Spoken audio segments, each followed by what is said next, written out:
Tak svět světlo vaše před lidmi, ať vidí skutky vaše dobré a slaví Otce vašeho, který je v nebesích. Bratři a sestry, můžete se posadit. Děti ještě tady zůstanou vepředu, protože budou zpívat první píseň. Já vás vítám na dnešních bohoslužbách. Jmenuji se Pavel a budu vás touto bohoslužbou v pár vstupech provázet. Dnešní neděle je nedělí díkuvzdání, zároveň je to i neděle rodinná a ještě bude i během neděle vysluhovaná večeře Páně. Takže máme spoustu důvodů vděčnosti za naše rodiny, za úrodu a za další věci, které můžeme z Boží milostí přijímat. Děti teď zaspívají první píseň, pak si už můžou, kteří budou chtít, sednout za stolečky a můžou kreslit. Tématem dnešní neděle je úplně jednoduché téma, zkuste nakreslit vaši rodinu, anebo cokoliv jiného. A po té první písni bude modlitba a první čtení, takže teď píseň dětí.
Hospodine, Pane náš, chceme ti děkovat za dnešní ráno. Děkujeme ti za to, že žijeme ve svobodné zemi a můžeme se svobodně scházet k tvé oslavě. Děkujeme za to, že si můžeme v neděli připomínat Ježíšovo slavné vzkříšení.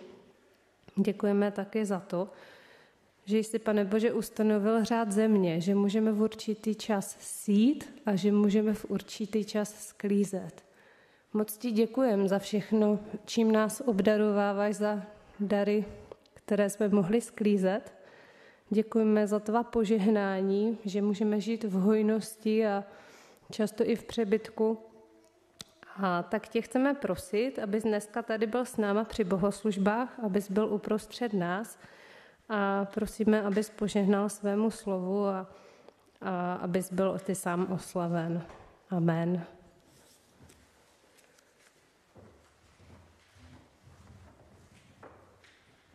První čtení je z Evangelia podle Jana ze 6. kapitoly od 5.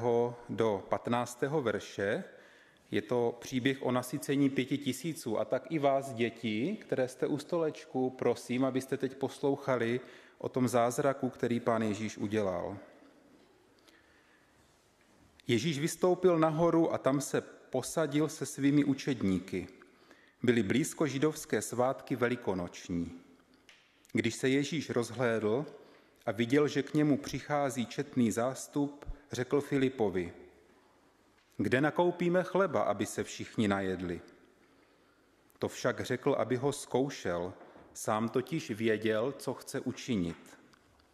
Filip mu odpověděl: Ani za 200 denárů chleba nepostačí, aby se na každého aspoň něco dostalo. Řekne mu jeden z jeho učedníků, Ondřej, bratr Šimona Petra: Je tu jeden chlapec, který má 5 ječných chlebů a 2 ryby, ale co je to pro tolik lidí? Ježíš řekl: Ať se všichni posadí. Na tom místě bylo mnoho trávy. Posadili se tedy, mužů bylo asi 5000. Pak vzal Ježíš chleby, vzdal díky a rozdílel sedícím, stejně i ryby, kolik kdo chtěl. Když se nasytili, řekl svým učedníkům: Seberte zbylé nalámané chleby, aby nic nepřišlo na zmar. Sebrali je tedy a naplnili 12 košů nalámanými chleby, které z těch 5 ječných chlebů po jídle zbyly. Když lidé viděli znamení, které Ježíš učinil, říkali: Opravdu je to ten prorok, který má přijít na svět.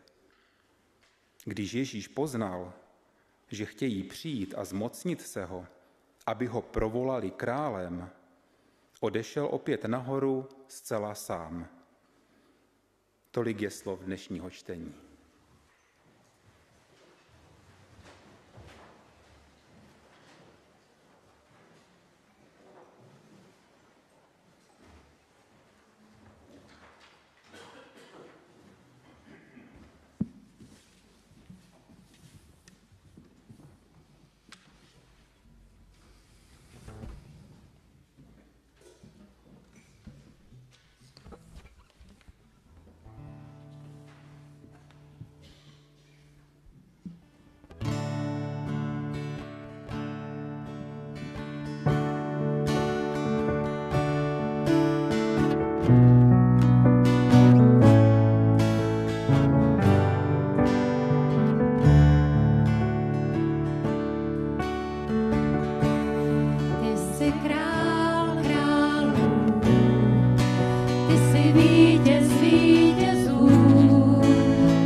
Bratia a sestry, slova druhého čtení jsou z knihy Rut z 2. kapitoly.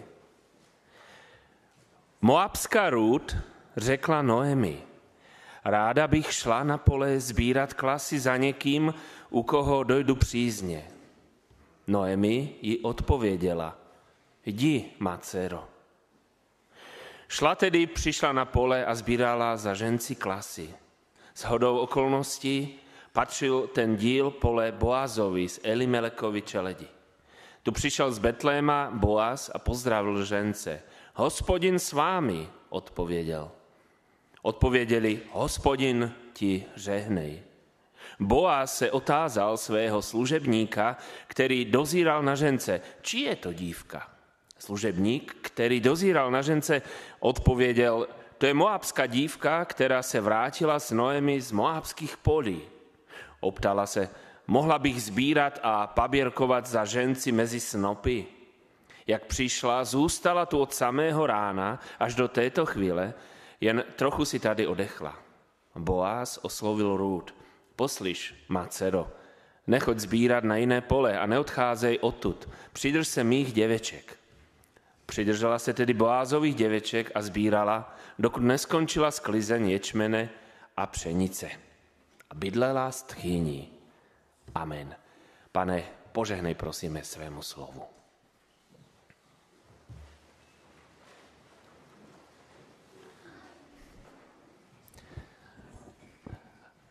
Tak máme tady hodně úrody, že děti, někteří z vás jste něco donesli, a když je hodně úrody, víte, co to znamená? Znamená to, že nebude co? Nebudeme mít? Co nebudeme mít? Když máme co jíst, tak nebudeme mít, Ondro, nebudeme mít hlad. Ale já si myslím, že někdy je hlad velice špatná věc. A někdy lidé kvůli hladu musí odcházet pryč. A já se teď vás zeptám, co myslíte, když vy jste tady vyrostli, pravděpodobně všichni, nevím teď, asi ano, skoro všichni, a někdy lidé musí odcházet z domu. A já mám teď na vás otázku, co ještě kromě hladu, kvůli čemu lidé odcházejí z domu třeba? Musí někdy taky utíkat, nejenom odcházejí, ale třeba utíkají. No, kvůli čemu ještě? Může to být hlad, nebo Janička? No, řízeň to nevím, to asi se napijí někde, nebo najdou vodu, kvůli tomu se neodchází z domu. Třeba, ale počkej, vlastně máš pravdu. Třeba je to někde v Africe, kde neprší a lidé tam nemají studny, nemají co pít, tak musí třeba odejít. Jo, to máš pravdu. A kvůli čemu třeba ještě? Třeba kvůli, já to za chvilku vysvítím, co tam je dál, ale třeba kvůli válce. Jo? Když je někde válka, tak lidé odcházejí. A někdy lidé odcházejí také kvůli, nemusí tam být válka, ale může tam být nějaké pronásledování kvůli něčemu. Jo? Tak to jsou důvody, proč lidé odcházejí, které třeba prostě ti lidi nemůžou zůstat a musí odejít do země, kde to není. A my si teď budeme vyprávět jeden takový příběh, o kterém jsme slyšeli teď, o Noemi, která se svou rodinou musela odejít kvůli hladu. Ale to, co je důležité a co vám děti ještě řeknu nakonec, je, že Bůh se vždycky postará. Že Bůh nám tady dal toho hodně celkem a taky dal hodně, nebo taky dal chleba pak Noemi a její rodině. Takže to je ta hlavná zvěst pro dnešní den. Bratia a sestry, práve príbeh Noemi, ktorá so svojím manželom a so svojimi 2 synmi odchádza, je príbehom takej, by som povedal, migrácie kvôli hladu. Ak by sme čítali od začiatku knihu Rút, tak v 1. kapitole by sme sa dozvedeli, že odišli preto, lebo nemali chleba. Je to taký troška paradox, pretože bývali v Betlémne a to slovo, alebo ten názov Betlém znamená dom chleba. Aj keď to bol dom chleba, tak predsa ten chlieb tam chýbal. A tak odchádzajú preč. Odchádza s celou svojou rodinou do krajiny Midianskej. Bolo to niečo troška zvláštne, pretože Midianská krajina bola krajina pohanská. Bola to krajina, kde Pán Boh doslova, by som povedal, prikázal, aby sa Izraelci tak troška od tých ľudí dištancovali. Aby sa s nimi nepomiešali, aby neprijali ich spôsoby, aby neprijali ich bohov, ktorých uctievali. No ale pravda je taká, že tí synovia, keď už tam boli v tej midianskej krajine a vyrástli, no kde inde si budú hľadať manželky, ako tam v svojom okolí. A tak obidvaja si našli midianské dievčatá a zobrali si ich za manželky. Ale potom ďalej poznáme ten príbeh, kedy prešiel určitý čas a všetci traja, dalo by sa povedať, najbližší Noeminy zomreli. Muž Elimelech a takisto aj dvaja synovia. Ostali len 3 ženy. Noemi, Orpa a Rút. A možno je to o to ťažšie, že keď zostanú ženy, pretože v tej dobe bolo dosť tak striktne oddelené, že muži ktorí boli v rodine, sa mali starať o to, aby teda tá rodina fungovala, čo sa týka financií, čo sa týka jedla, aby jednoducho prežila. A keď chýbali všetci muži z rodiny, tak bol to problém. A preto, keď Noemi zistila, že Boh dal chlieb v jej rodnej krajine, tak sa rozhodla vrátiť. Rozhodla sa vrátiť sama, svojim nevestám povedala, choďte a jednoducho ostaňte pri svojom otcovi, pri svojich otcoch. Nájdite si ešte manželov, predsa nie ste nejak staré. Čo budete so mnou robiť?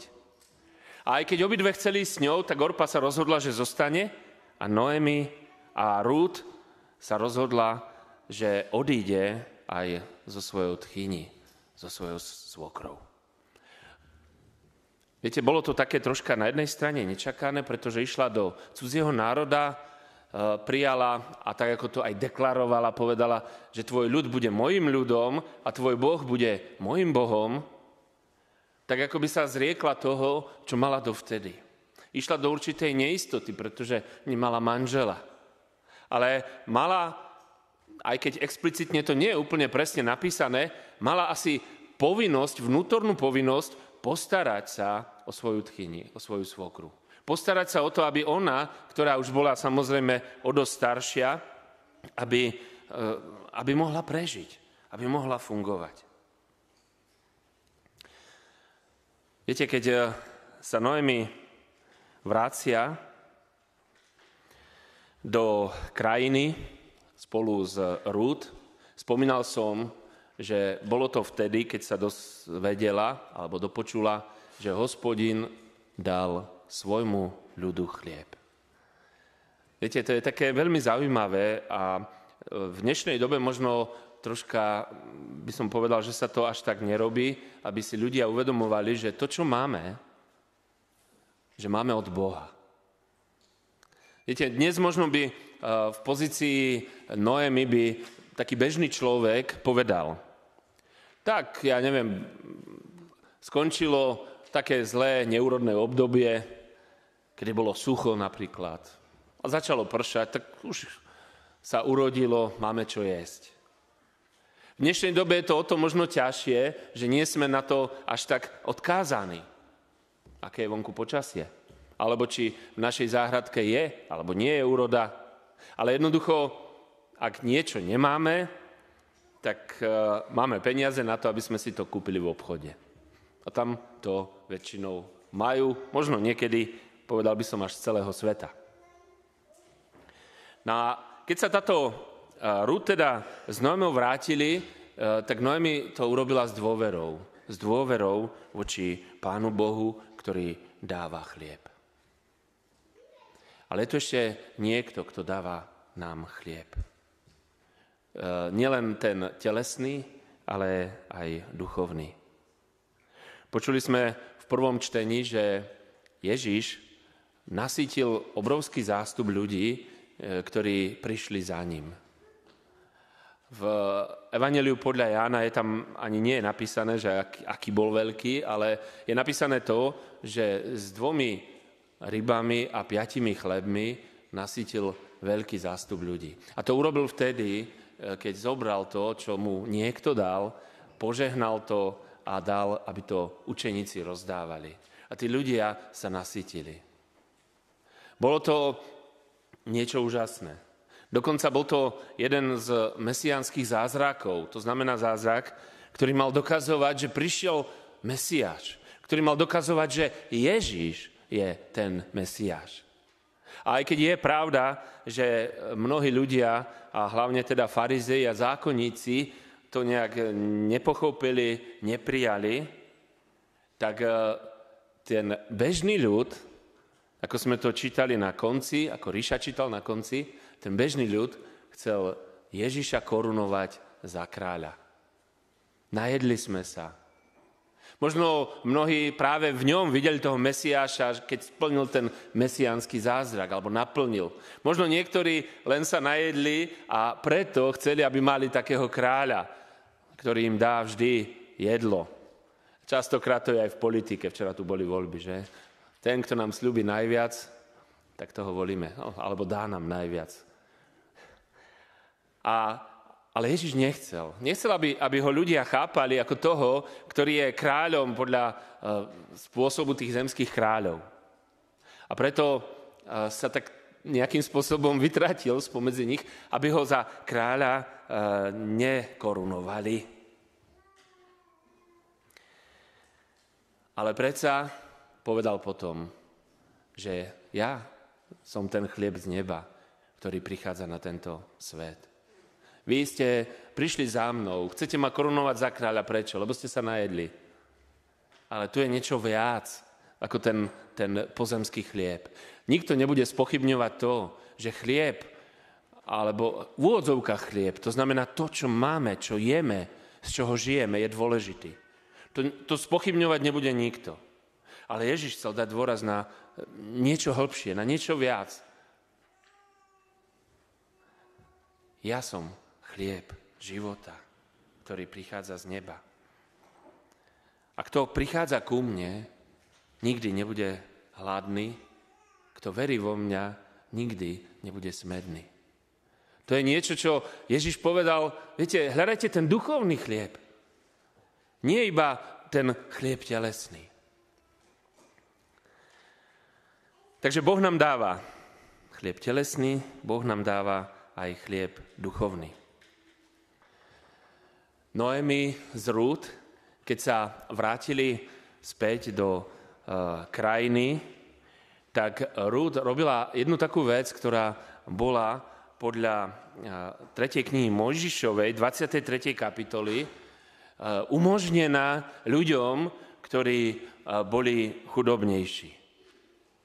A tam v tej 3. Mojžišovej čítame, keď budete žať obilie svojej krajiny, pri žatve nezožni úplne okraj svojho poľa a klasy nepozbieraj, nechaj ich chudobnému a cudzincovi. Ja som Hospodin, váš Boh. Rút pravdepodobne sa dozvedela o tomto takom Božom prikázaní, Božom zákone a išla ako chudobná.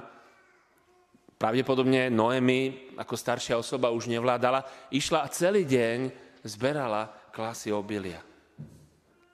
Viete, to je také zaujímavé, že na jednej strane bol to Boží zákon, že majú sa tie klasy nechávať pre chudobných ľudí, ale ten zákon neznel tak, že pozberaj to a daj chudobnému. Ale nech ten chudobný príde a sám si nazberá. Ak by ona možno zostala doma, tak by to im nič nepomohlo. Ale ona išla a usilovne celý deň zberala. Mala tú vnútornú povinnosť postarať sa o seba, postarať sa o Noemi. A toto si myslím, že tiež je dôležité.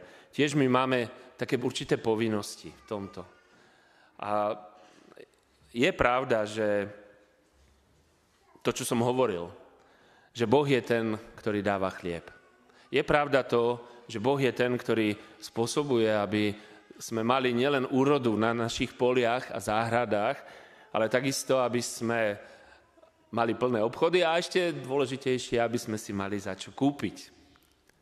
Ale na druhej strane sme určitým spôsobom vyzývaní k tomu, aby sme neboli leniví. Aby sme jednoducho pracovali. Pracovali nielen pre seba. Apoštol Pavol hovorí, každý nech pracuje a z nadbytku, ktorý má, nech udeľuje bližnému.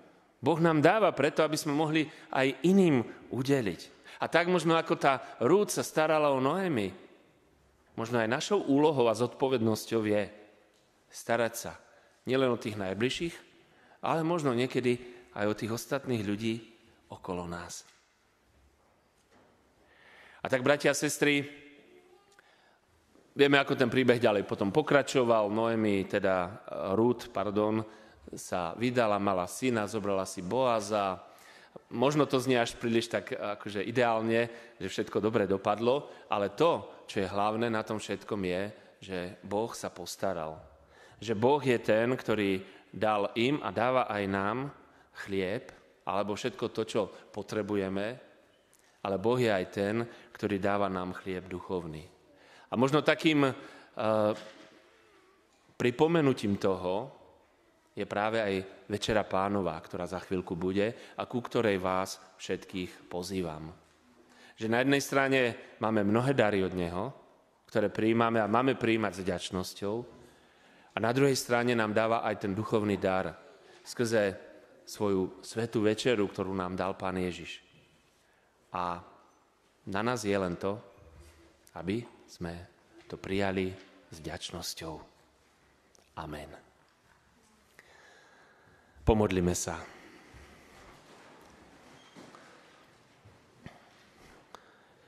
Pane a Bože náš, ďakujeme Ti za to, že Ty nám dávaš chlieb, že Ty dávaš nám mnohé dary, úrody, ale ďakujeme Ti aj za to, že Ty si nám dal a dávaš aj ten duchovný chlieb. Pane Ježiši, ďakujeme, že tak, ako si Ty povedal, že ja som ten chlieb z neba a každý, kto prichádza ku mne, nebude hladný a nebude smedný, tak daj prosíme, aby sme aj my prichádzali k Tebe. Daj nám tú milosť, aby sme, Pane, prišli a prijali nielen tie telesné Tvoje dary, ale aj to Tvoje duchovné požehnanie. A tak, Pane, prosíme, buď s nami. Amen. Bratia a sestry, môžete si sadnúť. Ja mám ešte takú otázku, deti, na vás. Neviem, jak ste daleko s kreslením. A jestli niekto niečo dokončil, a jestli chce niekto niečo ukázať tady pro všechny, ale vidím, že všichni ste ešte nejak v tom toto. Tak nevadí, nebude prezentácie, ale teraz budeme spievať spolu pieseň s varhanami, pieseň 378.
Bratia a sestry, sme vďační.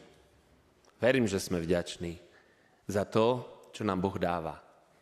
Za tie jeho mnohé dary, o ktorých som hovoril aj v kázaní, ale aj za tie duchovné dary. A zvlášť teraz by som chcel znova pripomenúť ten duchovný dar, ktorý máme Ježišovi Kristovi. Dar, ktorý je v ňom samom. V tom, že on sám seba vydal za nás, za naše hriechy. V tom, že v ňom máme nielen nádej večnosti, ale v ňom máme aj zmysel pre tento svet a pre tento život. A ja vás chcem tak teraz pozvať k Večeři Páne. Chcem vás pozvať nielen k tým darom, ktoré máme od Pána Boha, ale aj k spoločenstvu pri jednom stole. Spoločenstvu, do ktorého nás Pán Boh pozýva. Ale ešte predtým sa skúsme zamyslieť nad svojim životom a nad tým, čo nebolo úplne v ňom v poriadku. Skúsme sa zamyslieť nad tým, čo Boh chce, aby sme možno zmenili, napravili. A skúsme tak urobiť aj podľa tých otázok, na ktoré verím, že z čistého srdca budete aj odpovedať. Pán Boh je totiž ten, ktorý pozná naše nielen slova, ktoré povieme, nielen skutky, ktoré vykonáme, ale takisto pozná aj naše myšlienky. A preto vyznávajme sa úprimne pred ním. Pýtam sa vás, vyznávate, že ste proti Pánu Bohu zrešili? Keď vyznávate, odpovedzte, vyznávam. Vyznávam aj ja. Pretože vyznávať máme, lebo keby sme hovorili, že nemáme hriechov, samých seba by sme klamali a nebolo by v nás pravdy. Ale keď budeme vyznávať svoje hriechy, Boh je verný a spravodlivý, aby nám odpustil naše hriechy a očistil nás od každej neprávosti.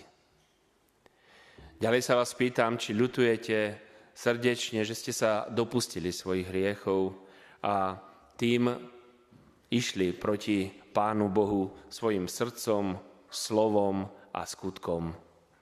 Keď ľutujete, odpovedzte, ľutuj. Ľutujem aj ja. Ľutovať máme, a to podľa príkladu všetkých kajúcich hriešníkov.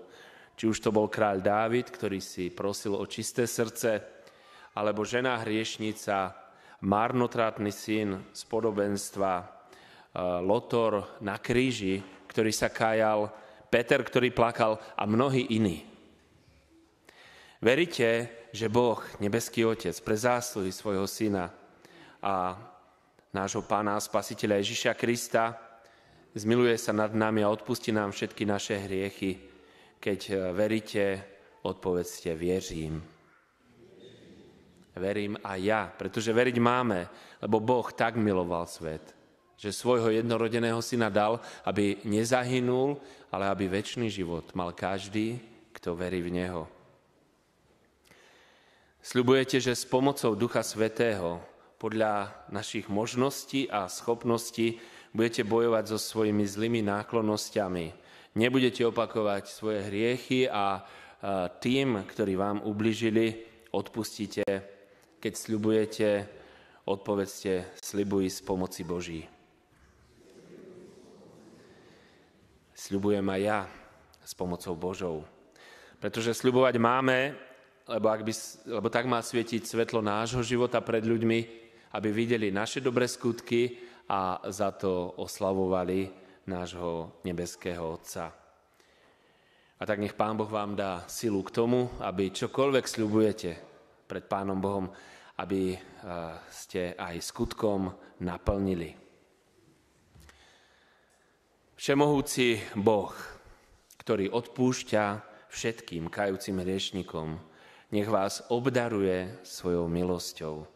Nech vám odpustí všetky vaše hriechy. Nech ich zbaví moci nad vami. Nech vás upevní, utvrdí a posilní vo všetkom dobrom a zachová vás k večnému životu. Amen. A A teraz, bratia a sestry, navzájom si podajme ruky a takýmto spôsobom si vyjadrime vzájomné odpustenie, bratstvo a jednotu Kristovho ľudu a pozdravme jeden druhého slovami pokoj tobie.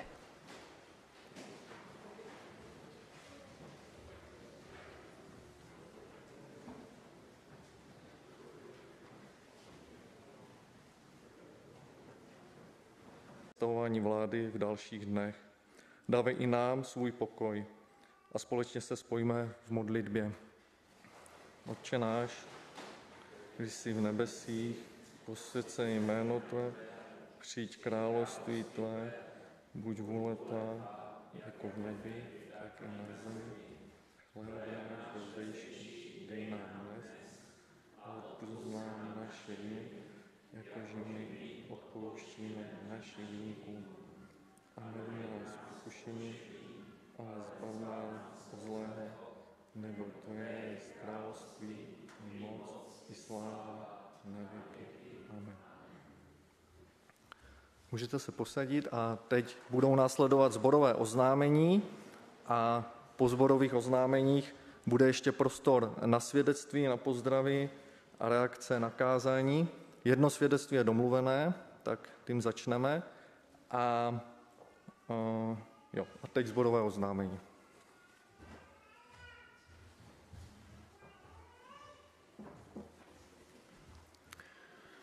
Tak prosím, vyslechněte, sestry a bratři, sborová oznámení.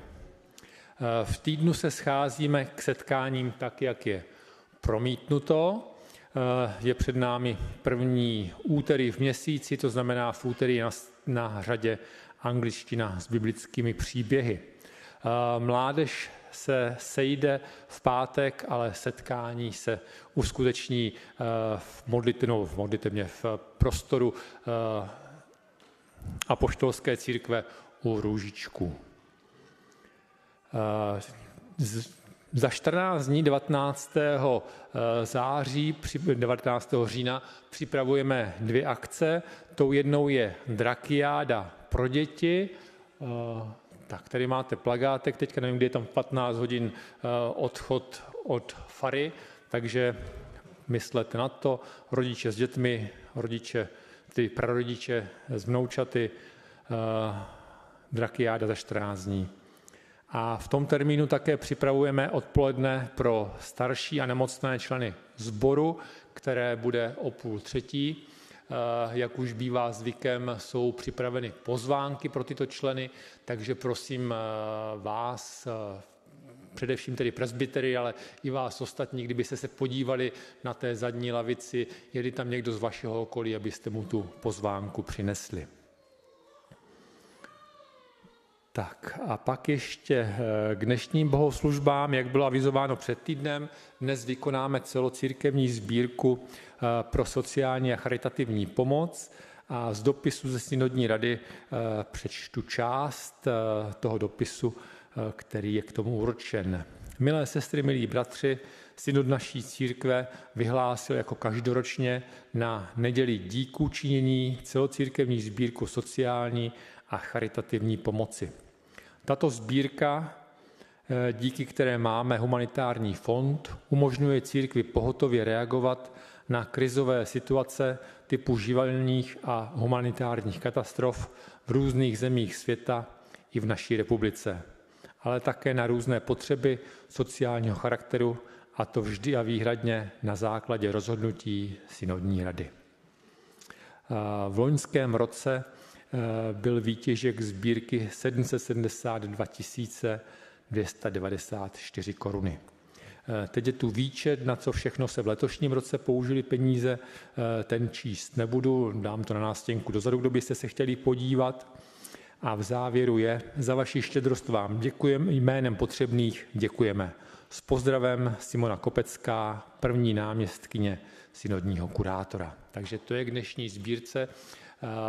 Protože je rodinná neděle, tak sbírku vlastně udělají děti do košíčku, takže v průběhu písně potom prosím na to myslete a přispějte na tuto sbírku. Tak a jubilanti příštího týdne jsou tito. 71. oslaví bratr Bohumil Polášek ze Sichrova, 78 let oslaví sestra Ilona Tomancová z Janové a také Vladimír Křížko z ulice generála Klapálka. A 80. oslaví sestra Dana Pončíková z Ústí u Vsetína. Myslíme na tyto sestry i bratry, vyprošujeme pro ně boží pokoj a pro něj i pro nás nech je povzbuzením verš ze žalmu 68. Požehnán buď panovník, den ze dne za nás nosí břímě. Bůh je naše spása, Bůh je Bohem, jenž nás zachraňuje. Ze sborových oznámení je to všechno a ještě si dovolím jedno slovo. Řekl bych, že je to takové trošku svědectví. Před týdnem měl pohřeb Jiří Gruber, jak jsem to zmiňoval, a my jsme s Vladimírem Buskem na tom pohřbu byli, protože s Jiřím Gruberem jsme se potkávali v posledních letech v předsednictvu synodu. Jiří Gruber byl velmi pracovitý člověk a také to tam bylo mnohokrát zmíněno. A on byl také tím, kdo zakládal nebo velmi intenzivně pomáhal s založením střediska ve Vlašských Kloboukách, střediska Diakonie. A na závěr toho shromáždění byla právě na přání Jiřího vykonána sbírka pro toto středisko. A ta sbírka vynesla celkem 136 000 korun a nějaké drobné. Tak to je vlastně, já jsem tu informaci viděl na Facebooku a ukazuje, nebo vypadá to, že to je vlastně největší sbírka, která v historii jaksi naší církve v kostele byla vybrána a také je to takovým svědectvím o tom, jakou práci ten Jiří dělal a jak se to projevilo jakoby zpětně i na tom pohřbu. A ještě taková jedna zajímavost. Jiří byl redaktorem nebo tím, kdo se velmi intenzivně zasloužil o to, že vyšel zpěvník Svíta, který, jak si mi starší, tedy už naše generace má velmi ráda, z něho ráda zpívá. A padla tam taková zajímavá informace o tom, že Jiří Gruber, jak si v té rakvi, že je pohřben v taláru a pod tím talárem má světle modré tričko s nápisem Svítá. Tak to pro mě byla taky taková zajímavost, která i tu postavu Jiřího Grubera tak zajímavým způsobem charakterizuje. Tak to jsem chtěl já přidat jako svědectví. To je všechno.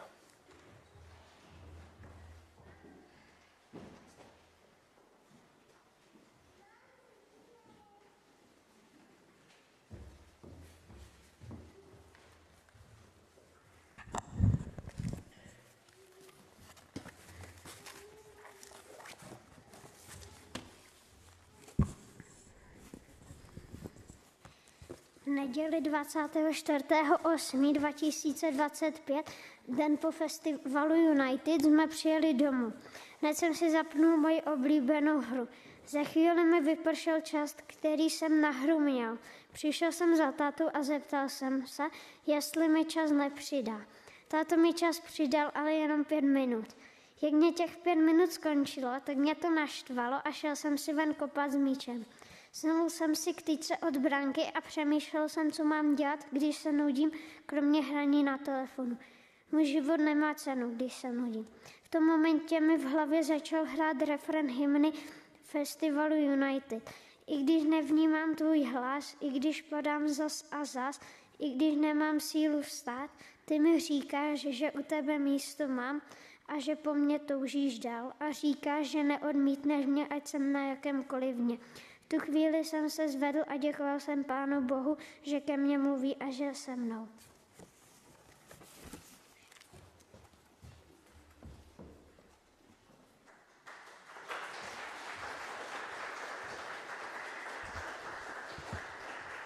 Tak kdybyste ještě někdo chtěli, tak můžete.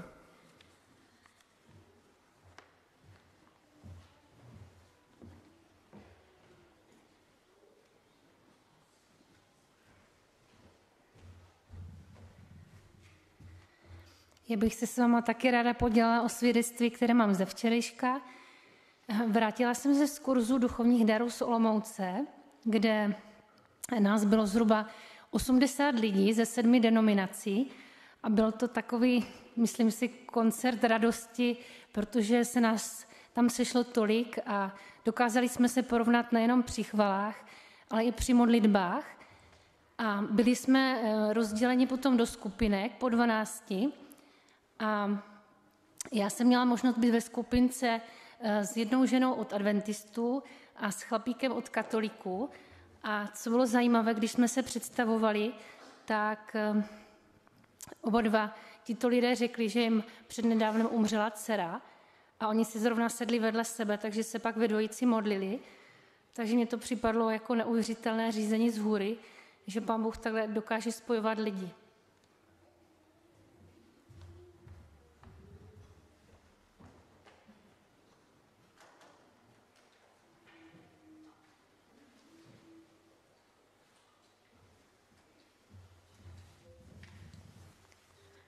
Já mám takové kratší svědectví z léta.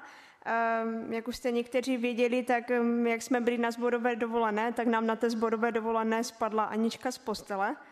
A ono to vypadalo jako celkem z začátku docela banální věc, vypadala v pořádku, ale za 2 dny se to začalo projevovat tak, že nám začala být neklidná, hodně spala a hodně nám brečela.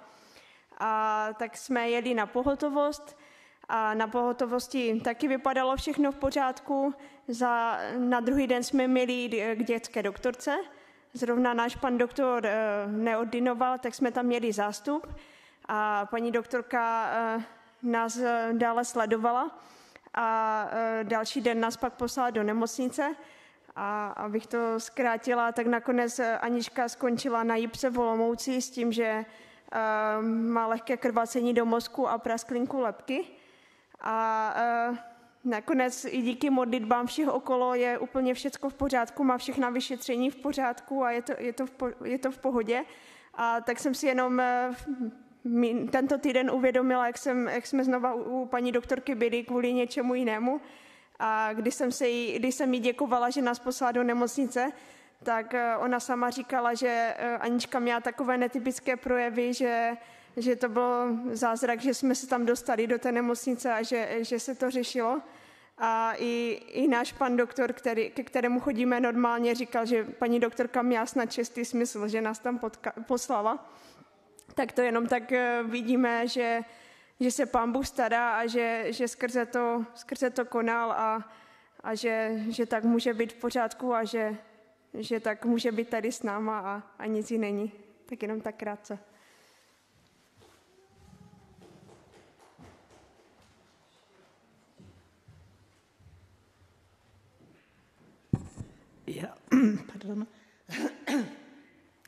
Já se chci podělit o vděčnost, kterou jsem pocítila dneska v srdci za to, že tady bylo obsazeno, že nám přibývají ve sboru děti, že nás i více dětí neslo dary, zpívali a tak jsem vděčná i za tu Aničku. A ještě bych chtěla připomenout, že jsme opravdu začali i s klubem a tady ten nápis, který je za námi, tak ten dělali děti na klubu, 3krát jsme to lepili a on vypadá jenom tak jako barevně, ale kdybyste byli blíže tomu, tak byste viděli, že každé písmenko je udělané z papírového ovoce nebo ze zeleniny, takže opravdu to mělo i smysl takový, že když už jsme to připravovali, takže jsme vlastně cítili za to vděčnost, že máme dost mrkve, že máme dost hroznů, že máme dost cibule, že máme prostě dost, musím se podívat na nějakou, třeba hrušek, takže všeho máme dost a jsem vděčná za to i, že dneska bylo připomenuto, že my, když máme nadbytek, a my jsme v zemi, kde ten nadbytek máme, takže můžeme z toho nadbytku dávat. Amen.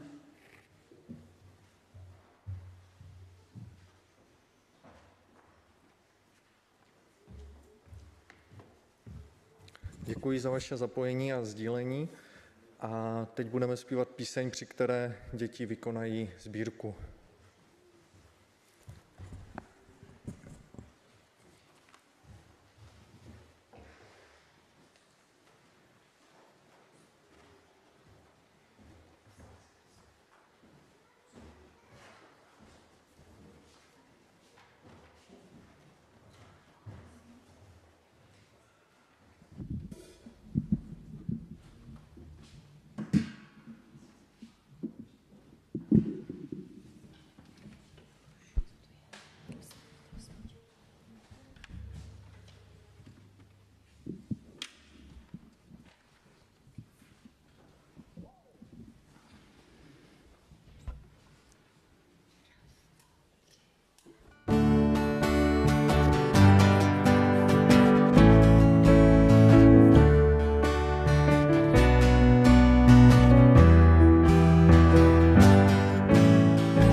vytrhuje, když volají úzkosti je vytrhuje, když volají úzkosti je vytrhuje.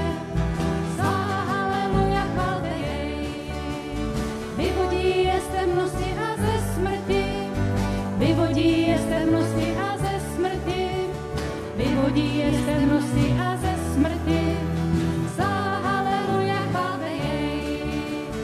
Oslavujte Hospodina, dobrý jest, oslavujte Hospodina, dobrý jest, oslavujte Hospodina, dobrý jest. Sláva, haleluja, chválte jej. Posílá slovo své a uzdravuje, posílá slovo své a uzdravuje, posílá slovo své a uzdravuje. Sláva, haleluja, chválte jej. Proměňuje bouři v utěšení, proměňuje bouři v utěšení, proměňuje bouři v utěšení. Sláva, haleluja, chválte jej.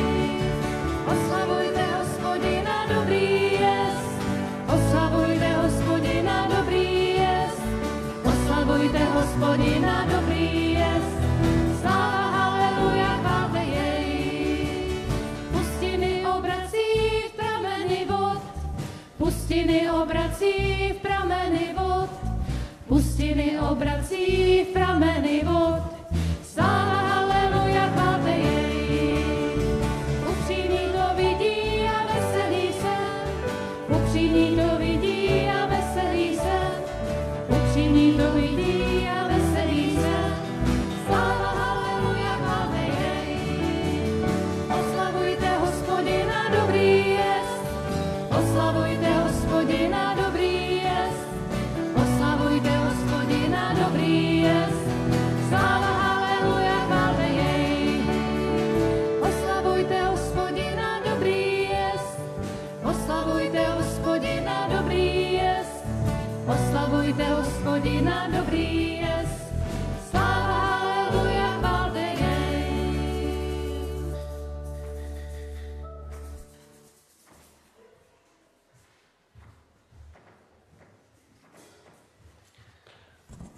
Bratia a sestry, ja vám teraz ešte pred koncom bohoslúžie všetkým ďakujem za tie dary, ktoré ste dali aj do košíčka. A ako hovorila Miluška, tak ja na to môžem povedať amen, že naozaj ani si niekedy nevedomujeme, ako sa máme dobre a máme byť tými, ktorí pozerajú aj na tých, ktorí sa tak dobre nemajú. A teraz už vás poprosím, aby ste povstali a vypočujte si slova poslania a potom príjmite aj požehnanie.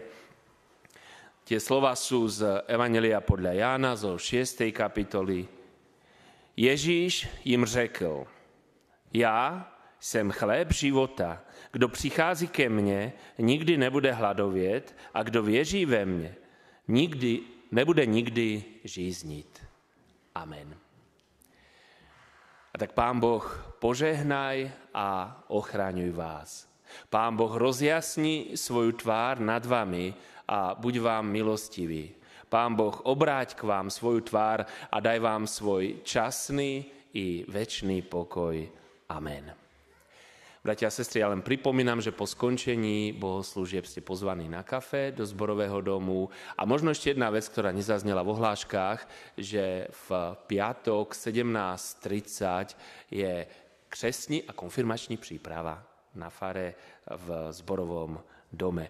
Dnešné bohoslúžby teraz zakončíme spoločným spevom piesne Dál přece nejdete sami.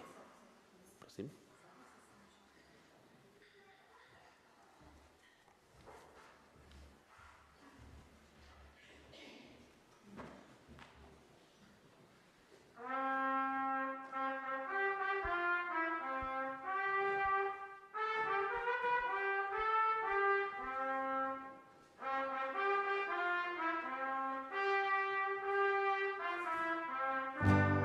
Thank you.